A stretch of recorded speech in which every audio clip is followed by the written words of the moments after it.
যেতিয়াই সময় পাওঁ তেতিয়াই মই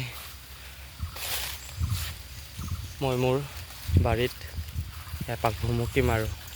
ভাল লাগে, মনত বহুত শান্তি লাগে যেতিয়া এনেদৰে নিজেই ৰোৱা গছসমূহ ঠন ধৰি উঠে আৰু বতাহত হালি জালি মোক কয় যে তুমি কিয় ইমান দিন আমাৰ পৰা আঁতৰি আছা, মাজে মাজে আমাৰো খবৰ লোৱা, আমাৰো যত্ন লোৱা।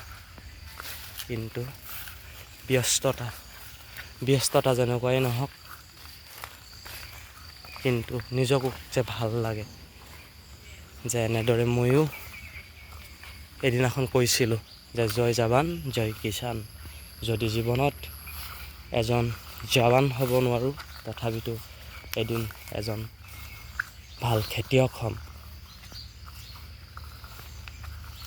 চাব পাৰে এইসমূহ মোৰ নিজৰ হাতেৰে লগোৱা তামোলৰ লগতে এইসমূহ বৰ্তমান অসমৰ জাতীয় ফল নেমু কিদৰে লাগি লাগি পকি পকি ধুনীয়াকৈ কৈছে যে আমাৰো অলপ যত্ন লওক, অলপ খেয়াল ৰাখক।